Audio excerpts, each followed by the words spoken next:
Hey everybody, I'm Mark here with my co-host Brandon. What's up, everyone? Yeah, doing great. Episode 12 of the Anime Junction Cast. Yeah, crazy, isn't it? Episode 12. Yeah, slowly getting up there. Now that everything's being properly put there, especially on the audio platforms, appreciate everybody.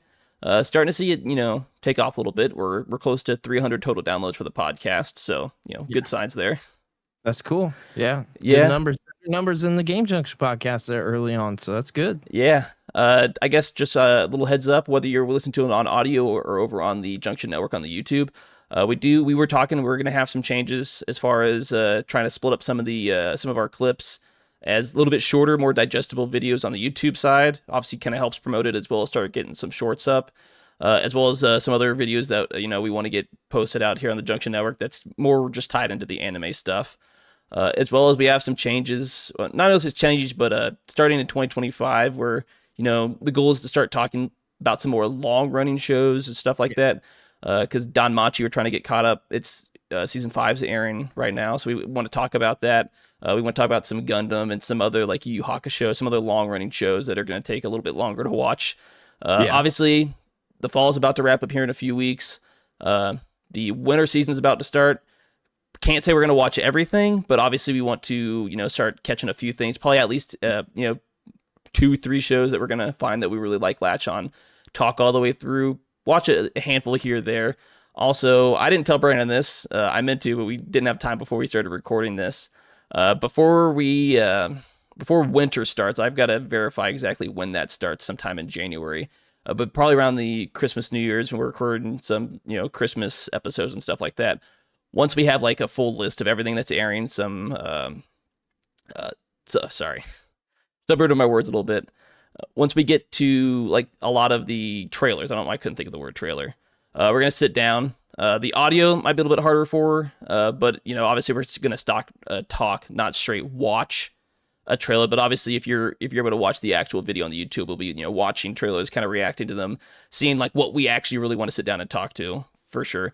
We might be a bunch of different shows we both want to watch, but we'll find all right, for sure we're gonna watch this anime all the way through the winter season and stuff like that. So just kind of giving you all like a little heads up on kind of what we have planned for the channel, and we appreciate everybody's support, whether that's here on the Junction Network, over on the Game Junction, as well as over on our Twitch as well. Just want to plug that. We have our stream schedules. Obviously, we're streaming every Friday, Saturday, Sundays. The times may jump a little bit, but usually 8 p.m. on Fridays for the Game Junction podcast. Me and Brandon are playing some game on Saturdays at 8 p.m. Eastern. oh, different. Yeah, well, after this recording, you won't be able to watch it because this will be in the past from when this goes live. But we're playing No Man's Sky after this recording. Yeah. Like right after this recording, we're hopping on that and stuff like that.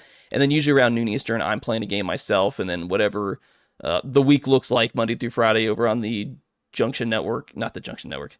The game it's what, the Game Junction Network for the Twitch? Game Junction Media. Game Junction Media. Sorry, I couldn't remember. I didn't have it immediately up and stuff like that. Monday through the Monday through Thursday schedule jumps around a little bit, but hey, we've got our schedule posted on our socials and over there on the Twitch as well. I just want to kind of get that promoted. That'll be down in the description below. But yeah, enough little plugging, little channel information, and let's. I did just want to add in. We talked about this in the past. This is something we may still do, but we talked about it at least way before the podcast started. But potentially this may happen. I don't know. We'll have to figure out the logistics and how it works. There is like an app that you can use to watch stuff together, but we considered at some point maybe actually live reacting, not like live, but live reacting to watching an anime episode. So we watch it together at the same time. So that may be something that we may do in the future, because we talked about it, and there are apps that allow you to do that. Like one's called Watch 2, like the letter 2 together. Yeah. So that might be something that we can maybe try in the future. Or Yeah, something. we're talking about. I know there's limitations with YouTube. Some people watch it on Twitch. I know some people, they'll have like an edited version on the YouTube, and they'll upload like a full thing to a Patreon and stuff like that, where it's like unedited and stuff like that. So it's something we've been talking about. And then to add in, I'll have to talk with Mark, because Mark kind of handles a lot of the Anime Junction Cast stuff, and so whenever he wants to do it, but we will at some point have our merch up. We've been talking about doing that, and plus one of the biggest reasons is I would just like to have a Junction Network shirt and a Anime Junction Cast shirt, base logos, and then we'll start doing maybe periodic designs, maybe once a month, a new design. Different things that can be anime related that are maybe like an inside joke or like just different things like that. You know what I mean? We want to do the base logos first, because that's what I like the most. But then the designs after that, coming up with a design that's centered around maybe another anime or something that we really like. That it could be goofy, it could be just cool looking, it could be something like that. But we do that for the Game Junction, not we do it for Game Junction. Period. So we've got a load of designs for Game Junction, and I need to get a December design up. So I want to do something Christmas related. I did Halloween related last year. I missed it this year. But it's still up if you want to purchase that on either Teespring or Bonfire. We have two places that you can buy clothes because they're both different quality. Some have different designs. But that's something that we've talked about. So it'll be totally up to Mark when he wants to do that. But at some point we will be launching the merch. So yeah, I'm trying to get that up here in the next week or two. But it'll get posted to all our socials. The biggest thing is like I think we would like to have a Junction Network shirt and an Anime Junction Cast shirt. So that's one of the biggest reasons. But if anybody else is interested too, that's good too. Yeah, it's always good stuff. But enough about some general BS crap. Let's get right into it. The actual animes. So the new anime, I guess it's not new, but the anime that I have watched most of, if not all of, because there's still some like ongoing movies that are coming out for it. But Girls und Panzer. I was real interested to know what your initial reactions to this show was, because it's definitely a little out there in its premise. Yeah, it's this one I got to watch more than just one episode. I watched two. Started 3, got about 5 minutes into 3, so I got to see the beginning of that. But I wanted to make sure I hit everything this week, so I did get to hit at least something of everything. I didn't get as far on Don the Don as I would like, but I did watch another episode, so I can at least put some input into everything this week. Girls und Panzer, interesting show. I like the concept. It seems like there's a whole genre of anime that are centered around World War II stuff. Because there seems to be a lot of them. A lot. Because it's what Evil Tanya. You really like. You like is about like, isn't it also about like tanks and? Which one is it? It's the one you were talking about a lot. I think it's another show about girls with tanks and World War II stuff. Or I thought it was this one specifically though. No. This was something else. You had been talking about it for a while. It wasn't Girls und Panzer because without any more hint than that, and it doesn't immediately jump to my mind. I'm not real sure. I'm almost positive that's not the one that you were talking about. I know there's some other like war related stuff. You got Evil Tanya. You've got Gate. Gate's more modern military. That one I tagged you in, which is a military one as well. Season 2 is coming out next year. For it, it was I tagged you in it yesterday.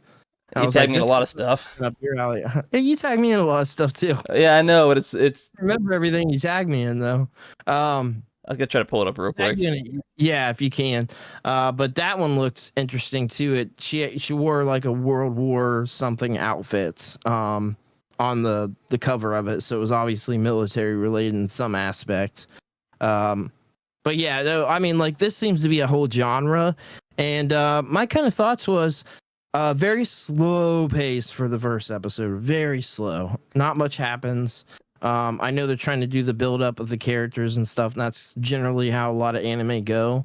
Not a lot happened in the first episode. So I was just like, oh, okay, it's cool. You're in the school with the girls.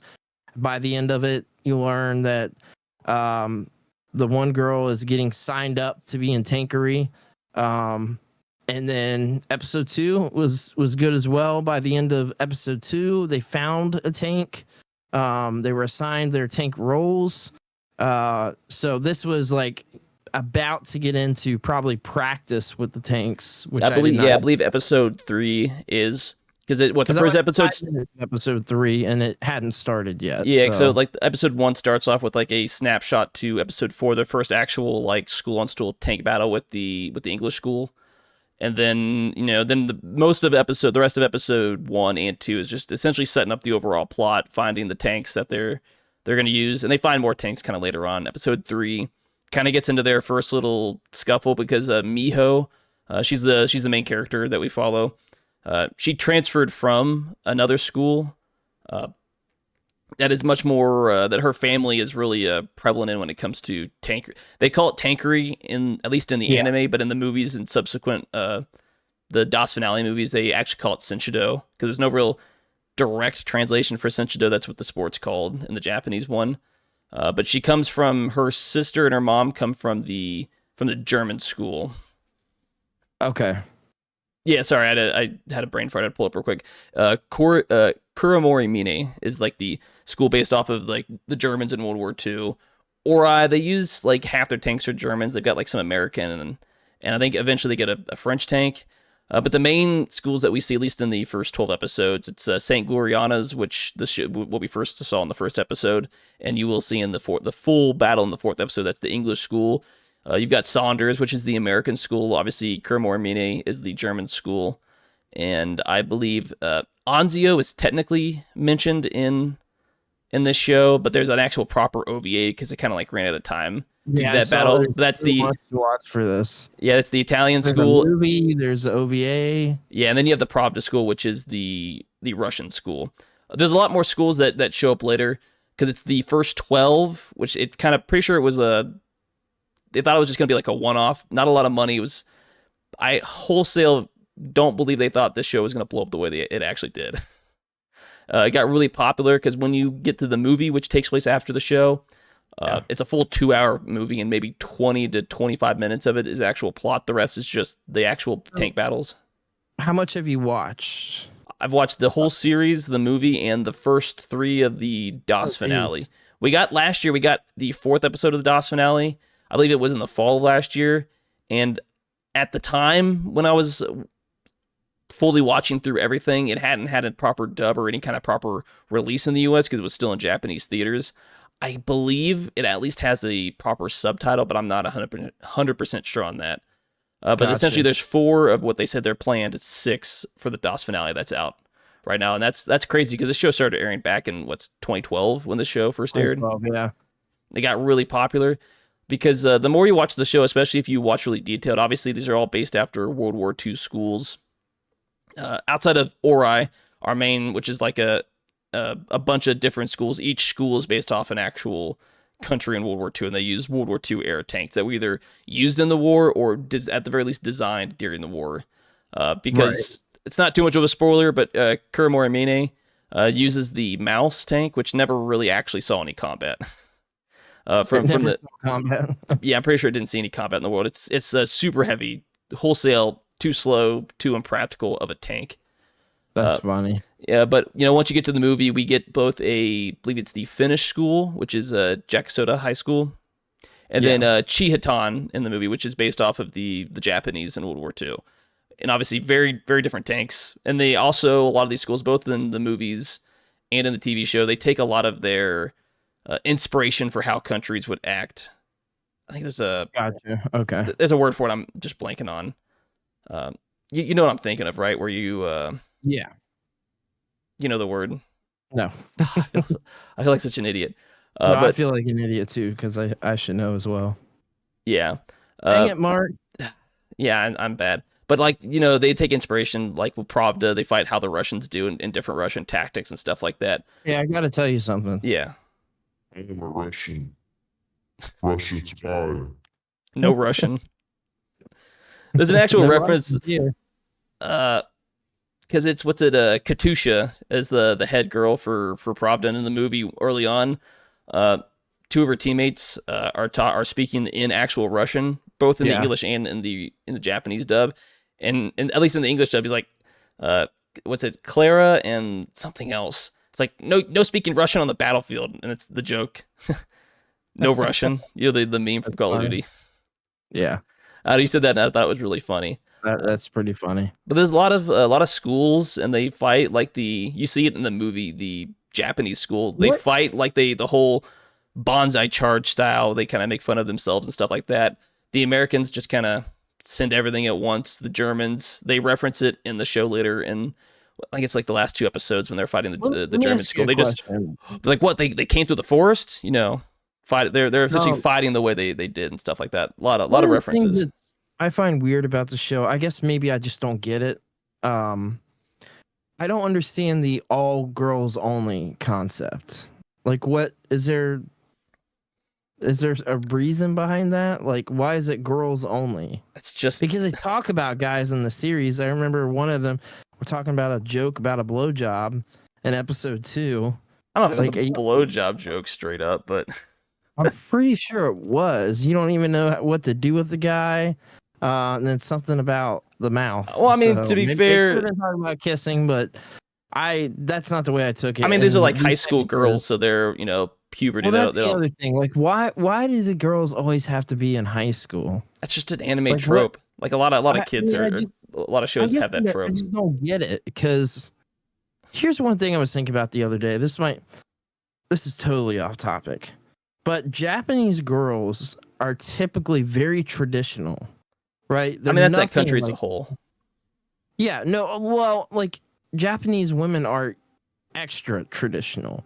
Like they are nothing like an anime girl, right? Like that is not what you Yeah, but if you've find. watched enough anime, it's a show. It's not It's reality. like I know people. I know someone directly is married to a Japanese woman. She's very traditional, like so traditional of, to the point of staying at home, taking care of the kids, and completely family oriented, both with her family and or direct family, like her, extended family, all that stuff. It's just very traditional, very family oriented, very not the way the Japanese girls are.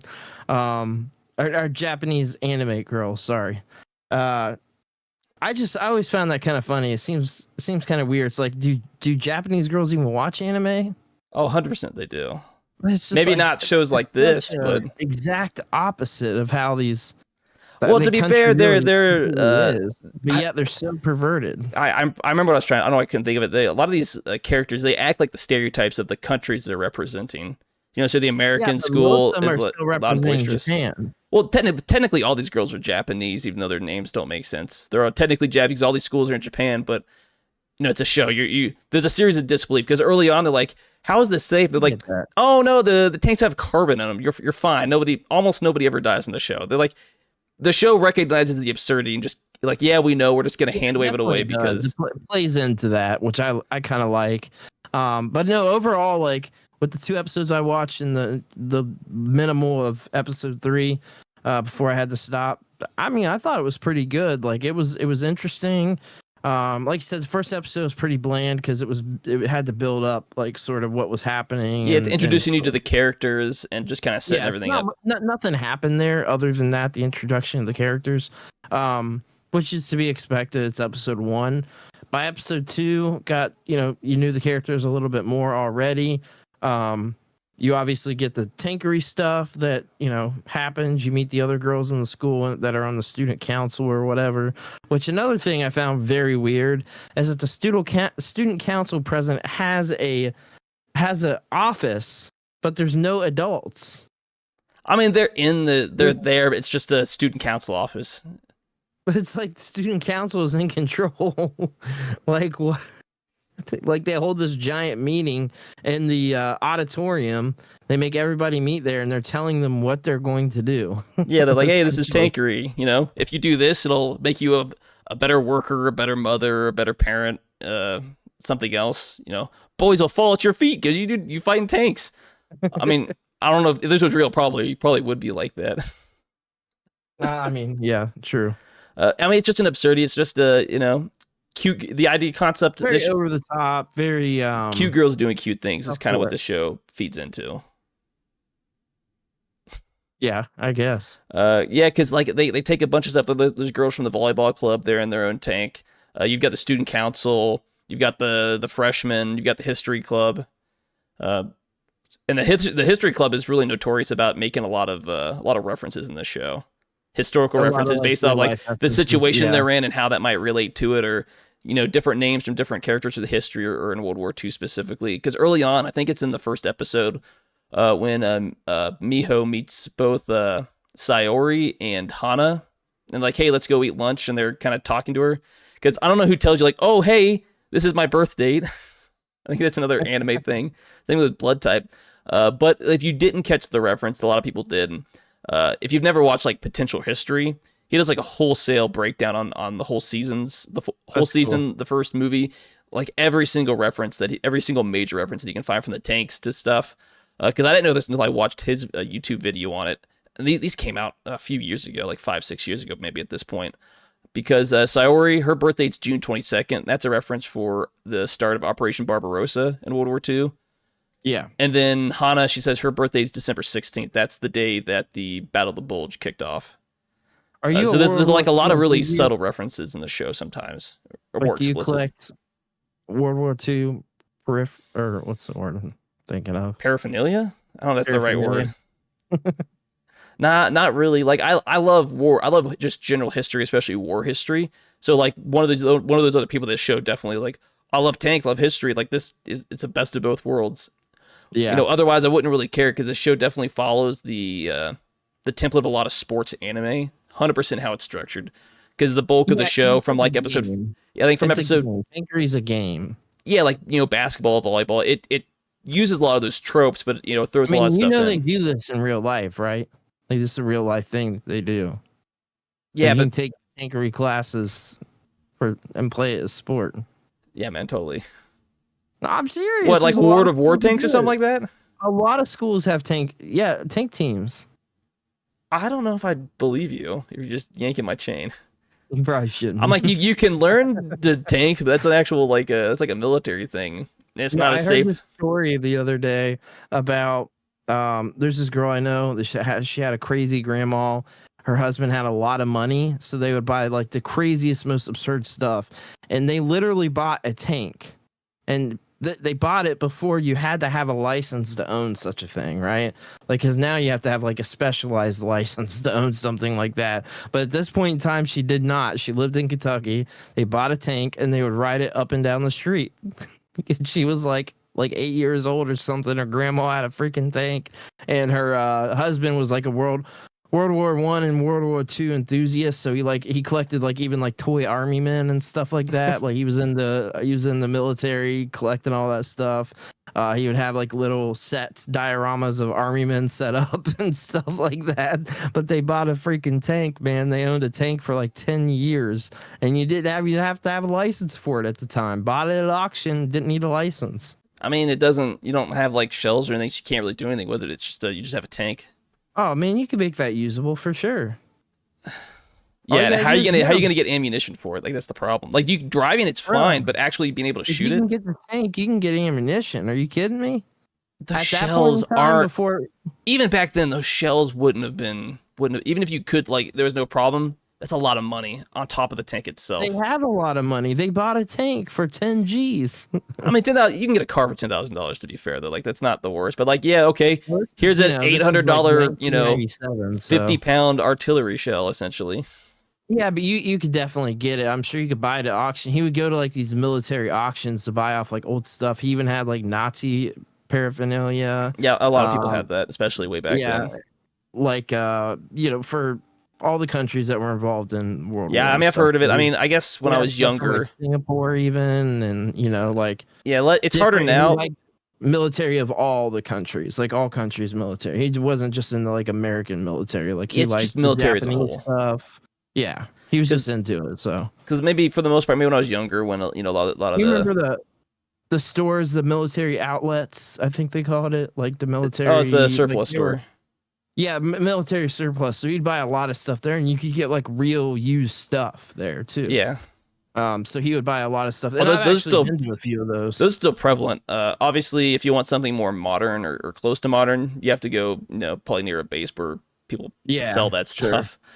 Sell or buy, but you can find a lot of that stuff. It's just usually more American. I'm sorry for bringing that up. No, you're fine, because I used to know it's harder. It's easier back when we were kids, in the 90s and stuff like that. Late 90s, early 2000s, and certain grandparents were still around, or just knowing people that had paraphernalia from the war, whether it was German, Japanese, Vietnamese, or different stuff like that. They had just stolen legally or illegally and just brought back because nobody cared back then as much. Right.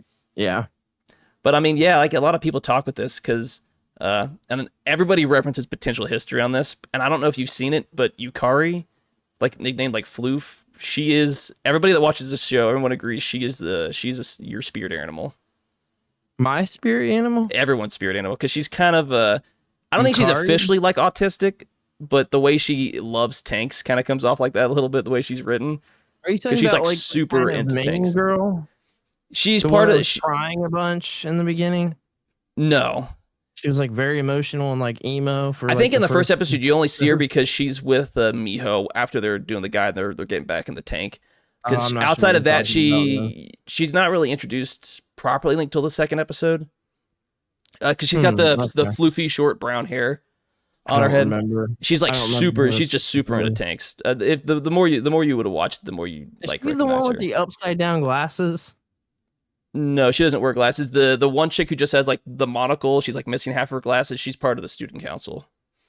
Oh, okay. Yeah, that's right. That's right. Yeah, but no, Okay. she's part of the core Panzer 4, which is like the main character tank that Miho drives around in. Because you got Miho, Yukari, Sayori, Hana, and then Mako. And Mako's the one who just can't be bothered to be awake during the day Gotcha. Okay.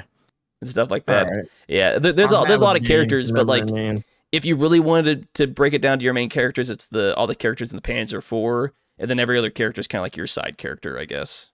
I mean, they're all relevant, but some obviously get more screen time than others. Right. Okay. But yeah, no, I love that. Once you get to the movie and stuff like that, you get a lot more time because the show, outside the first few episodes, they know what you're here for. It's the tank battles, and there's times in the show like there's a battle when they're It's biting. weird how the tanks have that like 3D animation style where it's separate from the anime. If that Yeah, makes it's sense. the Almost like the CGI. Gundam-esque. Yeah. Yeah, it's like that 3D CGI. For the most part, it obviously by the nature of the show, it probably saves a lot of money, a lot of time. But yeah, It looks a lot better in the movies and stuff like that. But no, because there's times in the movie where they're fighting when they're fighting Saunders, the American school. I don't remember the name of the actual tanks, but one of the main three girls that we know from that school, she's like, I can't remember exactly what she's saying, but she's essentially making a reference. She's like, it's only a type. I can't remember what the name of the type of the tank is. It's like, yeah, we should be able to run it down. And there's subtle references because the tank that they're in, the Sherman they're in, has a higher max speed than the other tank is, so they shouldn't be able to outrun you. But it's a game. The rule of cool comes into play. You just whatever. Like we understand this isn't realistic. A lot of these tanks go way faster than they otherwise would, but it's a show. It's entertainment value. And a tank, so yeah, that's god awful. Luckily that those I was very confused. it's like the first 4 episodes that they deal with those absurd how they paint the tanks, and then they go back to what they actually should be. I'm sorry, a pink tank is not it doesn't blend into the forest like you would want it to. It doesn't. Oh man, it's absurd, but I mean, it makes sense. These girls have no idea about tankery or senchido, whatever you want to call it. As well as the more you watch it, like a lot of you'll hear actual military marching themes for the different schools, like the British Grenadiers for the British school and stuff like that. And Ori kind of has their own thing going, but like all the music, it's either it's actual military marching themes, or it's songs that are based off of like military movies or like military marching songs. Like the soundtrack is definitely it fits the tank aesthetic of the show. Gotcha. But sweet. No, I don't know. I do want you to. Well, I love the show. I absolutely love it. That's why I wanted to talk about it. Yeah, for sure. I think anybody I watched a good chunk of it. And how many episodes are in season 1? 12 episodes. So it's technically only one TV. There's only one. Yeah, there's only one television show that's 12 episodes. Then you have the movie. It's it might be just Das Film or what's Das the movie Movie called again? I think it's just like Das Film, Das Movie. Let me double check. Okay. Yeah, it's a Girls und Panzer Der Film, and then you have the Das Finale, which is the 6-part mini movie series that they're doing because it's like 50 minutes to like an hour for the movies. Snuff film. It's not a snuff film. It's just you like seeing tank battles and history references. Yeah, I think it's pretty cool. Because in the movie, because I say this again, because when I was watching the movie, I think it's when they're at the main battle of the movie, because there's like technically two different battles. There's the battle that you start off with, and there's the actual main battle that's like the whole last hour of the film. Because Gotcha. one of the, it's the Pravda. Oh, what is her name? I just said it's Katusha. I think it's Katusha that makes a reference about the Battle of Port Arthur. And then the one of the girls from the Japanese goes like, "Oh yeah, I remember that." Then one of the girls from the history club is like, somebody might want to tell her how that war, ended up. Because the Battle of Port Arthur was like indecisive, but it's very clearly like a Russian victory, part of the Russo-Japanese War. But the war was a decisive Japanese victory. Like the Russians got humiliated. I did a little research, and this is like a whole niche genre of anime. There's a bunch of military anime out there that there are like are, but they're never like super popular. But none really kind of play off like this. Popular? I mean, yeah, there's a lot of it because you got some popular ones. It's Saga of Tanya the Evil is probably one of the more popular ones. You got Star Blazer, or it's not Star Blazers, but that's an English title. But Space Battleship, Yamato. Technically, all the Gundam technically fill that niche. Yeah, there's a whole bunch of it. I guess technically, like Full Metal Panic, Record of Lodoss War, Full Metal Panic. Yeah, you got 86, Legends of Galactic Heroes. There's a lot of good shows out there. You hated Full Metal Panic. I thought we talked about this back in the day, and you were very uninterested in it. It fits the niche. I wasn't the biggest fan of it. Have you watched it all? No, I think I didn't watch the regular Full Metal Panic. Is there Full Metal Panic or Full Metal Panic FNAF? Something that starts with an F. It's more of the spinoff. I can't remember which one I watched. But I just remember not really caring all that much for it at the time. Maybe now, like a decade later, I'd have a different opinion on the show. Yeah, I think you would like it. It seems like it's up your alley. But I mean, just because there's a lot of shows like in a genre. Some shows do the genre a lot better. And this one, it references war, but it's far more sports anime than military. Metal Panic more than what I've watched this. So I think you would like it. I'm not saying I don't like this. I'm just saying I have a affinity for Full Metal Panic. I love it. I think it does that sort of thing right. Like probably the best. I can't think of anything better in my opinion, obviously. And actually, because it's really funny, I guess before we move on, the main school, Ori, that's an actual town in Japan. And there are some scenes where they're fighting in the town with the tanks and stuff like that. Yeah, it's insane. Yeah, you can shoot actual artillery rounds in our town, destroy buildings. It's fine. Money means nothing to us. But there's there's explicit shots of like the town hall, of like a what's it, it's not a fishery, it's the aquarium and stuff like that, which are like straight ripped like from a picture, just thrown into an animation. And the actual town uses the show as tourism. It's like a win-win for both shows. Yeah, that's which cool. A lot of not maybe a lot, but some anime do. They'll like partner with towns. And, a lot of people, the fans of the show, will actually go to the town. So it's, good tourism. I think that's really cool. Yeah, no. I mean, tourism in Japan right now, I'm like, I'm not liking it. The Japanese are getting tired of it now. I just watched a video yesterday of a man was skateboarding down this ancient, like, temple staircase. And he was skateboarding down it. And this is, like, from the 1800s or something that this was built. So this is like, been around for a while. Property. And yeah, he was skateboarding down all the steps and then the like little kind of incline ramp that you would hold on to, and then got arrested. Yeah, rightfully so. The problem is people they come from different countries where people don't care, usually the West, like America. And then it's like, oh, well, it doesn't matter. The views, the clout, the money I want to make on like TikTok or on YouTube or something for a lot of this stuff. And they do make money. Yeah, that's the problem is... You probably had bail right away. Some of these sites don't actually properly punish people for... Because it's like the same thing we had like a decade ago on YouTube, the whole prank tuber thing. And it just became a menace to like everybody around him. It was annoying. But, the people watching didn't care. They didn't have to deal with the consequences. And it just incentivizes those people to do more and more absurd things to continue to get views and make money and stuff like that. The only incentive is to be extremely heavy-handed with stuff like that. No, or you're gonna deal with what Johnny Smalley's dealing with, and someone's gonna actually come after you legally and or different people are just gonna find you, come after you, and just beat you up if you're that prevalent. What's he dealing with? Being a nuisance, doing disrespectful things to different. I've never heard of him. Yeah, he's known for doing that exact kind of things.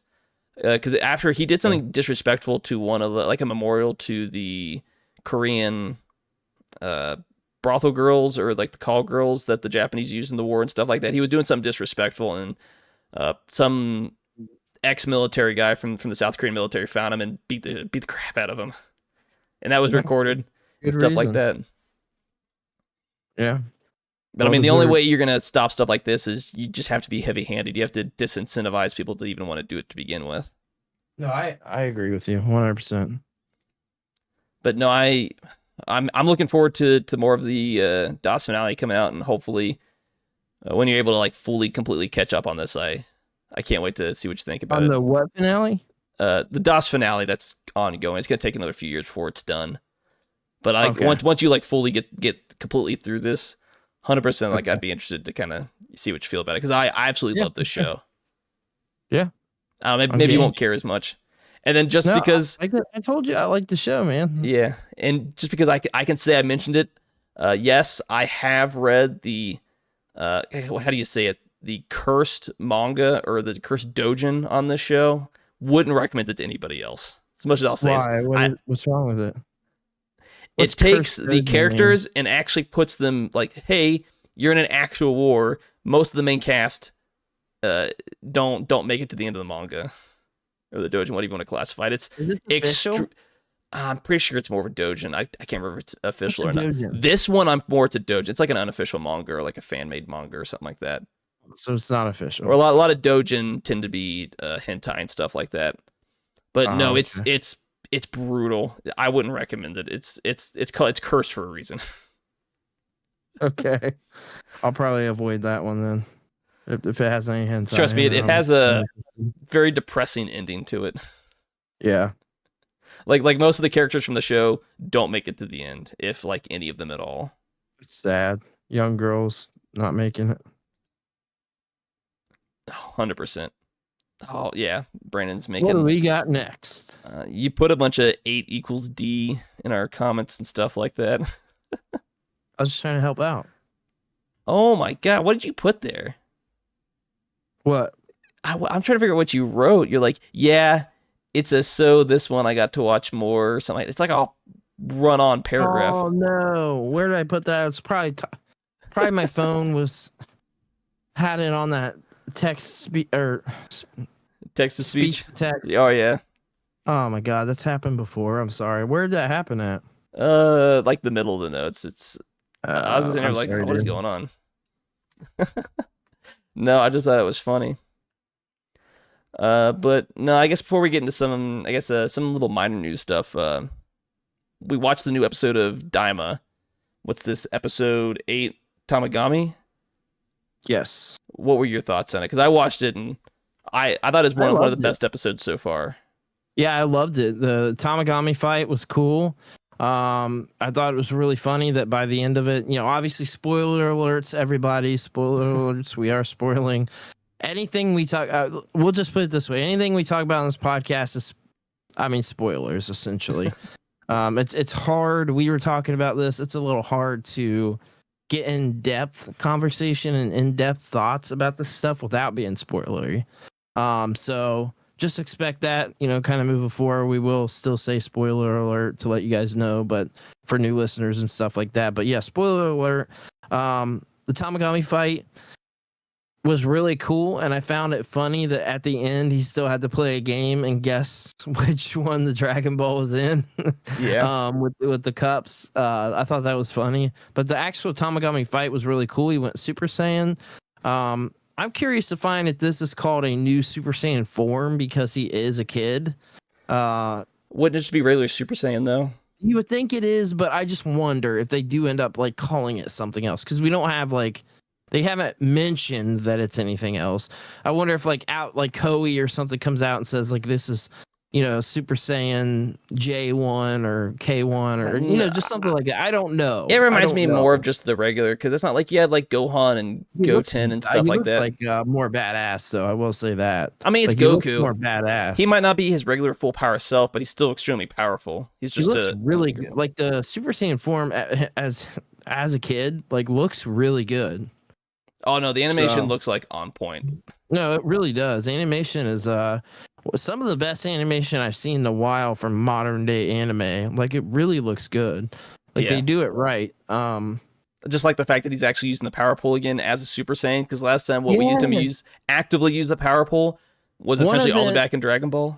The pre-order bonus pack for Dragon Ball Sparking Zero, one of the characters you get is adult Goku with the power pole. You can only get him under that pre-order pack, kind of like Stellar Blade, how it had like a pre-order pack that you could get even if you didn't pre-order it. Well, this character is adult Goku with the pole, which is really interesting, right? Because that's really cool. I can't remember a time that ever actually happened, but it's a cool concept, and I would love. I guess young adult, late teenager, end of Dragon Ball. Wasn't he still technically using the power pole? Because he was still using the Nimbus at the time. This is like full-on adult Goku, like Z Goku with the power pole. Yeah, so this is like that design, like he's base Goku. So I want to check that out. But yeah, the show, awesome, man. I'm wondering if they add more Daima stuff into because I told you I made it to the end of Goku's thing, but it acts like I didn't actually finish the game. It still rolls credits, but it's still like acts like there's something else you can do, like as something else is coming. So I'll be interested to see more Daima. Yeah, because the Xenoverse stuff just dropped like here recently for Daima. So yeah, I'll definitely be interested in that. As more development comes with Daima, I'm curious if some of these games like Dragon Ball Z Kakarot like gets more content too as we get more Daima content. There's a good chance it will. Like as the show goes on, like okay, we'll start introducing more of this. I was shocked they were even given Xenoverse 2, which is an old game, and then Kakarot's been out for several years. That they're even giving them any new DLC content. I mean, it's good the shows are still around. Because it's cool. Not shows, the games. Sorry, I thought the show was. I thought this episode was really good. Probably one of my favorite episodes yet. I would say. The Tamagami fight was cool though. It was definitely neat to watch him in full combat, having to go Super Saiyan to beat this guy. So yeah, it was cool, and nothing really happened big after that. We did get the scenes with whatever her name is. I keep forgetting. Dr. Udensu, I believe. Yeah. No, so we got this into that. So what the first half is the actual fight, which is a really good, like about 10-minute long fight. Then the second half actually really expands.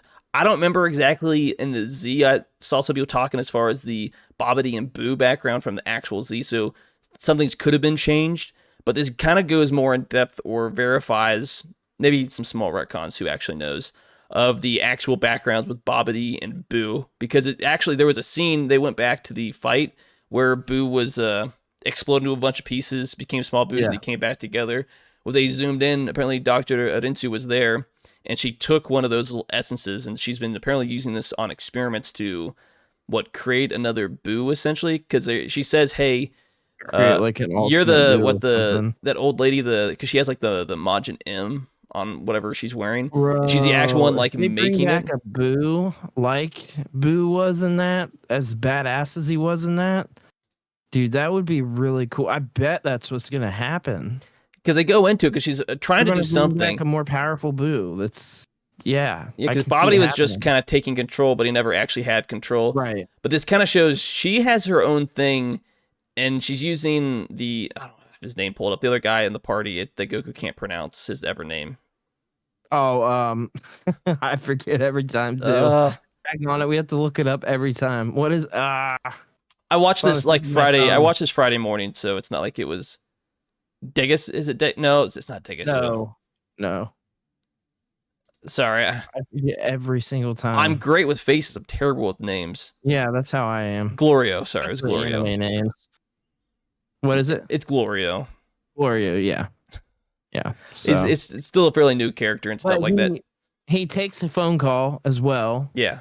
We know more that something's really up. Well, essentially, we know that he's working for her, and her plan is to have Goku get the Dragon Balls, and then she's gonna come snatch them out to do whatever wish. Essentially, pretty much, no, she wants to become the new Demon King of the Demon World. Essentially, Yeah. So like that's her end goal. Goku discovers this before that happens because they were walking and he was on the phone. It's not like he was being sneaky that time. Like they were walking and he picked up. He has enough distance. There's a bunch of other people around, so it's pretty easy to kind of make a quick phone call. So you kind of know what her plan is. Out. I mean, that feels like it always feels cheap to me if that's the case. Like that feels really cheap to me. That feels like if that is the ultimate case, it feels like some cheap storytelling because we've had that before. That's happened already in Dragon Ball. I mean, that's what it's starting. Stolen, and that's happened before. But to be fair, they've kind of set it up that nobody from the Demon World has the ability to beat these Tamagamis to get the Dragon Balls. Like not even the new Demon King or the old Demon King. Like they just these protectors are too powerful with the Dragon Balls. So the idea, her idea is to bring them to use them. But Goma wanted to weaken him so they wouldn't be a threat at all. They remind me a little bit of those giant skeleton creatures from Breath of the Wild, and like obviously they don't look the same, but they're always like protecting something, usually like a chest or something like that. It kind of reminds me of that because they're giant and in the same capacity, and they're really meant to be like a very powerful foe. Yeah, I mean overall, I loved it, man. I thought it was great. Decent amount of lore drop, as well as you kind of have the idea like she wants to use it to become powerful, as well as she's apparently trying to recreate another Boo that's powerful enough, but that she can like absolutely control essentially where Babidi went wrong. So she's going to use another creature in her stead to do the fighting, because more than likely Goku would beat her in a fight. Like he's probably the strongest being in the Demon World right now as a whole. Even now that we've got Piccolo and Vegeta now. Goku by far is just the strongest. Yeah, always. I mean, Vegeta always gets beat, right? Like that's kind of the trope there. Oh yeah, because didn't the other guy make a joke where he's like, "Oh, you don't talk very kingly," essentially poking at. Because Vegeta, when he first introduced him, he's like, "I'm the Prince of all Saiyans." Playing through Dragon Ball Sparking Zero has brought up all the moments where Vegeta is always getting defeated and really never stands a chance against Goku. And like, I think at the end of around Super, like he starts to get that because he dies. I mean, like he gets defeated in Super too. Well, I mean, to be Super Saiyan God. To be fair, technically Vegeta beats Goku in the Saiyan Saga of Z. Yeah, technically. Vegeta he's always been defeated though. Vegeta's only beaten because of what's his name? Comes off and cuts off his tail.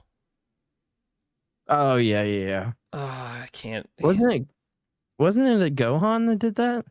No, it wasn't. It was Korn. Korn comes through, slides off his tail, so he goes back to the human form, where he's already weakened. Yeah, because essentially he uses his the giant monkey form to essentially defeat Goku. Goku's essentially beaten. It's everybody else that comes together, and then Goku he hands the spirit bomb over to Krillin, and he misses, but Gohan bounces it back. It hits Vegeta, and then Vegeta's essentially beaten. I just realized Goku got turned back into a kid, but he doesn't have a tail. He lost his tail a long time ago. Yeah, I know. It feels like maybe if they would revert, he would get his tail back. I don't know. It's a magical wish, so maybe they just didn't deal with the tail anymore. That. I just jumped in my head. I was like, Goku. But does the Demon World even have a moon? Would it even be relevant? Because you need a moon to transform anyways. So. I mean, technically you can create an artificial moon, but I think we're at the point where the ape form is irrelevant. Yeah, I just would love to see it return. I love it. I just feel like they just didn't want to deal with it. It's like we've gone past that point. A lot of animation work, so yeah. And to be fair, like the Super Saiyan's stronger at this point. He'd probably be able to control it like Vegeta does, but it's the Super Saiyan's just a better alternative. So just be done with that whole little subplot. It would have been cool to see that because I love Dragon Ball obviously the most, and I'm all about because we do have that mixture of Dragon Ball and Dragon Ball Z and Super. All kind of mashed together to make one thing. Even GT, if you ask me, like a little bit of it does remind me in GT in some aspects, just because of the obviously Goku getting turned back into a kid, but kind of the way that they did it just reminds me of some of the humor and stuff. Because like GT, I think gets I don't know. I don't know if you agree with me on this. I don't love GT by any means, but I think it does get a little more crap than it probably deserves because there's aspects from it that I love. I mean, Super Saiyan 4 is my favorite Super Saiyan form. Now, obviously, I that is guess GT. GT probably as a whole isn't the worst. The problem is when GT gets bad, it gets really bad. It's been a while since I've won it, I but like Pan. I think Pan was a good character. I like Pan. Um, Yeah, I mean, there's definitely really bad aspects of it. It's like by no means the best. It's among the worst. like the worst, But I like still the think it has redeeming qualities. Par brothers, it's that they're so bad. Yeah, I agree. Like I it's mean, you like can definitely tell Akira wasn't involved with this at all. So no, like when the show gets bad, it gets really bad. I'm sure the bulk of I it's have not the these worst. nostalgic memories of watching GT before it ever even came in the West on the Japanese channels at like 4 o'clock in the morning. Yeah. Like I did that so many times, and like I was like, "What is this?" Like I was watching Dragon Ball Z, had no idea the GT existed. I'm like, "This is insane!" Super Saiyan 4. He's got a red suit. What is this? He's got black hair still. I just think Super Saiyan 4 is like the best Super Saiyan form. Period. Better than oh, what's it called? Ultra Instinct or all that stuff. No, But anyway. I'd agree. What's our next No, segue there? but you brought that up before we moved on. Because I saw it over on Twitter, people making some references to the original Dragon Ball ending, as far as like that probably being like one of the best endings of all time. Because that ending actually uses actual Akira Toriyama art in like 2 different sections. Yeah, it was. I think it was the greatest show in the franchise. No, but the ending is probably one of the best. And because I was go back and It watching is it great. now, the OG ending for Dragon Ball, it's kind of you watch and you kind of get this nostalgic feeling when you go back and watch it. Dude, I that's why I said that's why I want to rewatch on here and talk about it. Like talk about the first, I don't know, first 4 or 5 episodes and kind of be able to revisit it. Cause like the world, like the world problems, like the problems that were happening in Dragon Ball were on such a smaller scale. It wasn't the entire universe is going to be, obliterated type deal. Like you were dealing with the red, I always forget, Red Skull Army. That's what it's called, right? In which one? Sorry. Red Skull Army. That's what it's called. And Oh no, the Red Ribbon. Sorry, Dragon Ball's Red Army. Ribbon. Yeah. Red Ribbon Army. Yeah. Okay. So yeah, like you're dealing with that. You're dealing in stuff on a smaller scale, and you have adventure, which you don't get with Dragon Ball Z or Super. You kind of are getting it with Daima. There's already been a lot of adventuring.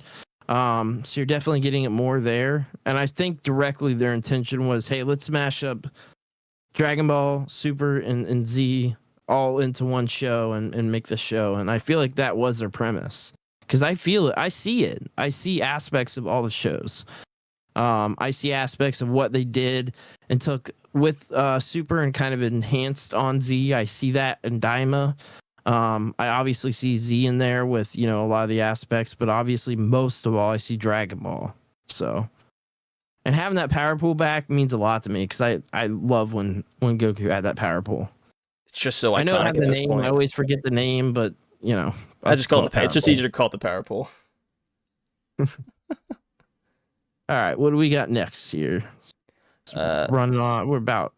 Yeah. What episode of Don were you able to watch this week? Episode 3. Okay. What'd you? Because that's the final where they're kind of like, hey, this is Okuno's trying to get his powers together. Granny. Yeah, it's episode. like it's the final episode before we actually come back and fight Turbo Granny. Yes. What'd you think? I think this was less fighting because that was more episode 2, and this is more like just setting up for the next episode, the next fight. Yeah, no, I thought it was good. I thought especially the ending was good. Like probably like I'm just scanning through here of what my favorite parts were. I think more towards where was it? This was definitely right at the end. Yeah, so at the end, first of all, let's go with at the beginning. The Turbo Granny gets caught, right? By other Granny, and it's kind of trapped. So I found it interesting. You had Turbo Granny, being all malicious and stuff, and other Granny. I don't know if she has another name other than Granny, but she is like, no, I want to kill you. She's like, what are you planning to do with me? I want to kill you. So I definitely thought that it was a good episode. I feel like not a ton happened in the episode because I don't know if it's building up to something for No, episode 4. Yeah, it's building up to episode 4. It's just setting the Okay, stage. You gotta like move the plot forward. Stage for something because Yeah. like not a lot happened, so it feels like it was an episode where there's not a ton to talk about in it, but it was a good episode overall. I thought that the ending was good, especially where I guess is technically like the build up to what's happening next. Because it ends as they're getting on the train wearing the Yes. ridiculous costumes to go Yeah, fight they're Turbo wearing the Granny. costume. Yeah. So, but the episode was called "It's a Granny versus Granny Clash." Oh yeah, because Momo's grandmother is her name's Psycho, who's like everyone's Psycho. like she's like the hot grandma essentially. Yeah, she doesn't look like a grandma. She's got white hair. That's all you need. Yeah, I guess. It's just like, nah, it's not my problem. You two need to figure it out. White hair, man. I'm not gonna lie. I like a white-haired girl. Brandon's down bad for her. It's official. But yeah, I think episode not a lot happened in the episode, but like you said, it was building up to something next. So that's how I felt the episode was. I felt like, oh, this is building up to the climax of whatever's happening next. Yeah. I will say this. So, like you were talking about Blue Mibero, you were saying like, yeah, you had watched. I forget how much you said you watched of it. I only watched like the first 3 episodes of that show. I feel like the show has latched on to me. I think it's a good show, but I haven't connected with it yet. I think it gets better. I think episode 4 really where it starts to get better. Because I mean, to be fair, we just had episode 9 air this week. And everyone's talking about that one because 3 episodes left. Maybe not. Well, yeah, because there's 3 episodes for 12, so eventually you'll be able to catch up when it stops airing.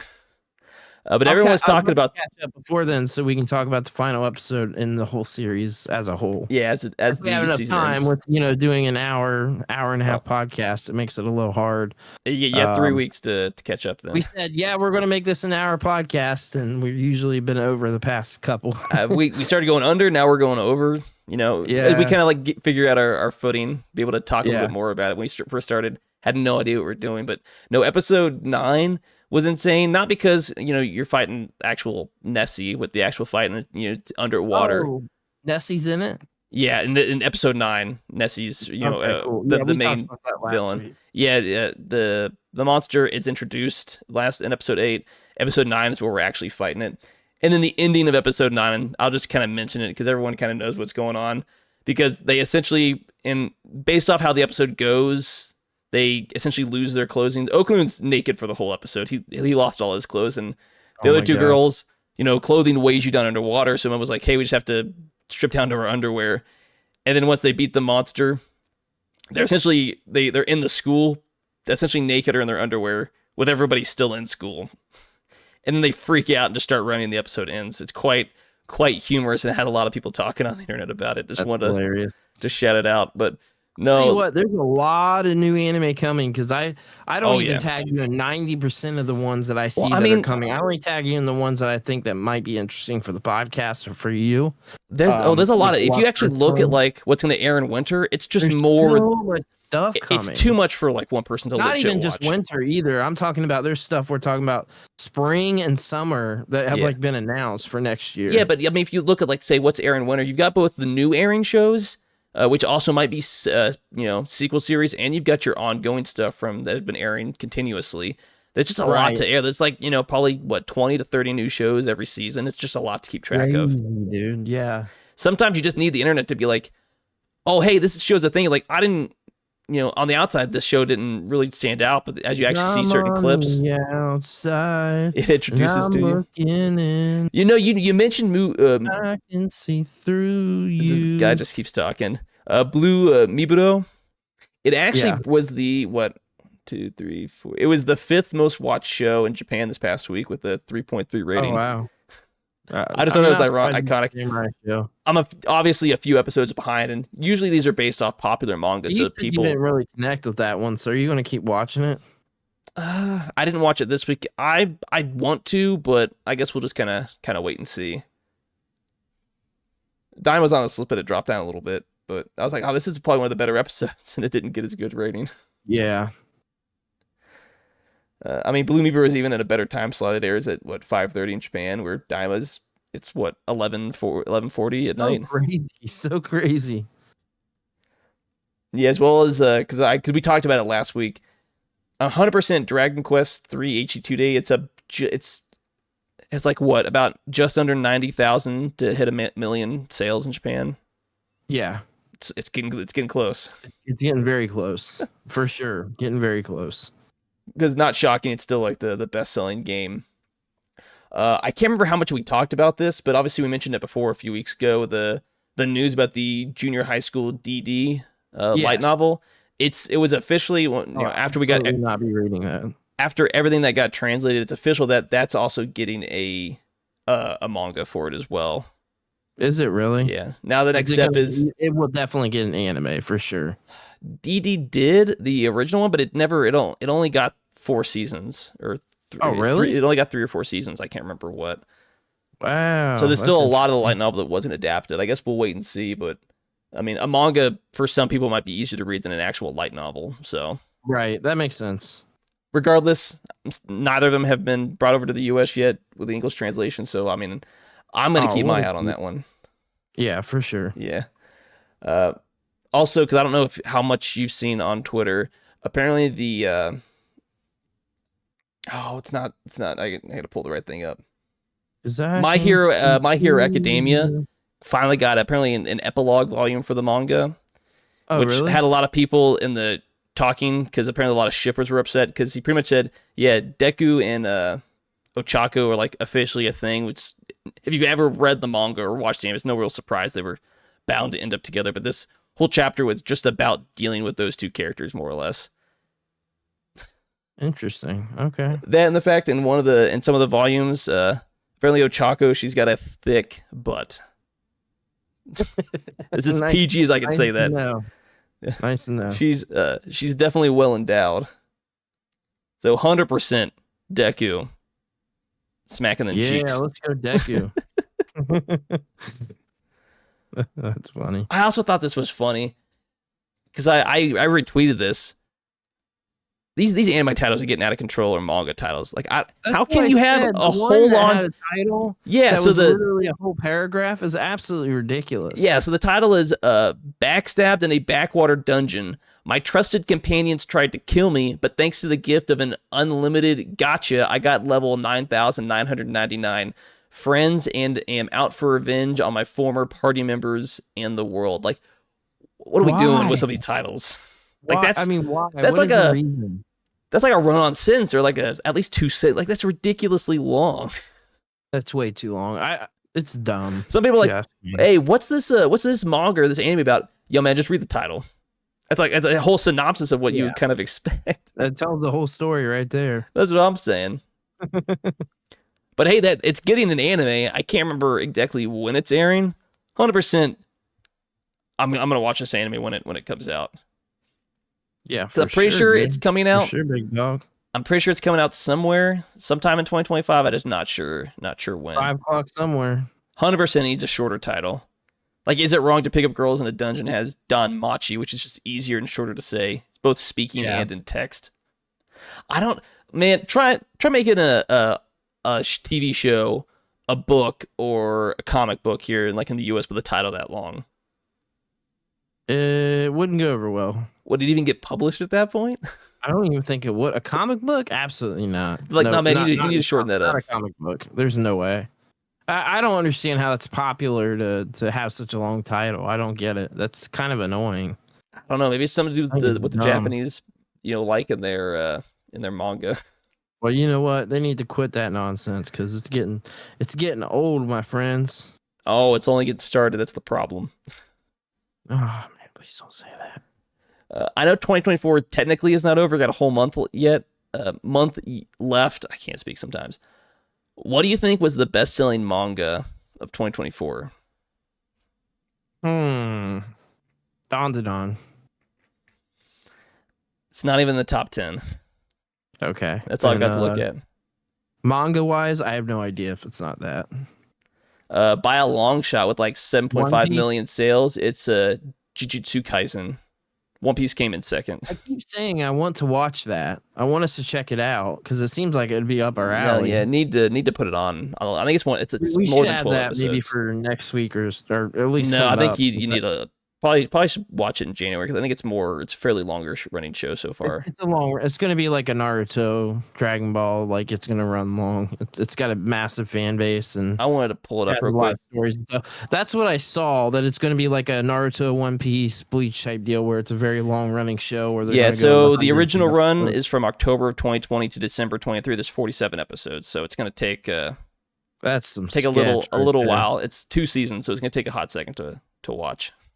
Yeah, for sure. But I do want to check it out. Yeah, I really do. I've been wanting to watch that. I want to watch My Hero Academia, and then what was the other one I told you I really want to watch? There was another one. Gosh, what is it? What's it called? I mean, I knew some other ones, but you've My seen Hero those before. Academia is one that I think that you've watched or you know about at least.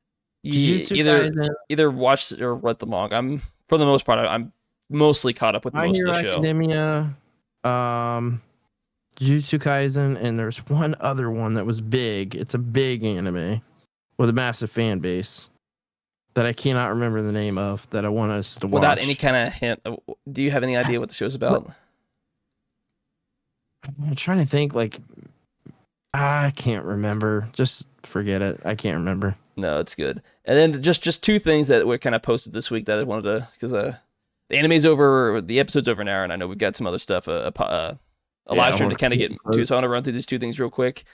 Apparently, Shinichiro Watanabe essentially confirmed that all of his anime are in the same universe, which includes Cowboy Bebop, Space Dandy, Samurai Champloo, Carol and Tuesday, and Lazarus. The last 2 I haven't seen, which that's insane. I could see it because, like, at least for Cowboy Bebop, Space Dandy, Samurai Champloo, they'd all are like in a vertical timeline.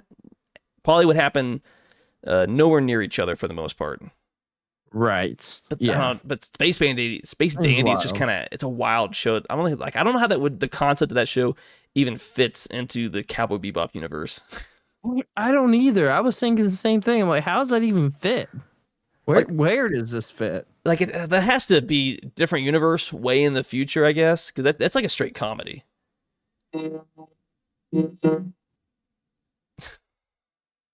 The future. Is it the Squidward meme? Why'd you say it like that and ruin my evening? As well as we just got an announcement earlier this week as well. Apparently we're getting another Lupin the Third movie that just got announced. That's cool. Which is the first feature-length 2D animation movie in 30 years, because we've had some more 3D animation movies. Yeah, I remember those. I didn't care for that. No, I didn't. I just didn't think it fits. And 100%, like if you've never watched Lupin the Third, it's a great series. The Barbarian anime could work, like the concept of that. You could probably make anything work really well as an anime. I could see it working. It's like a universal IP. It's sort of like, I think the Conan is not like an exclusive. Conan is a real life character. It's a movie from the 70s. Yeah, but I mean, it's there's a bunch of iterations of Conan because supposedly he was like a real character.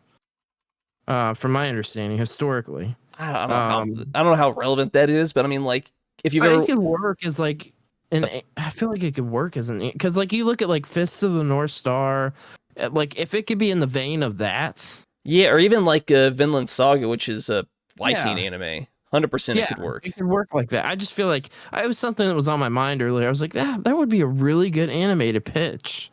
There's an anime about some Roman dude coming to Japan.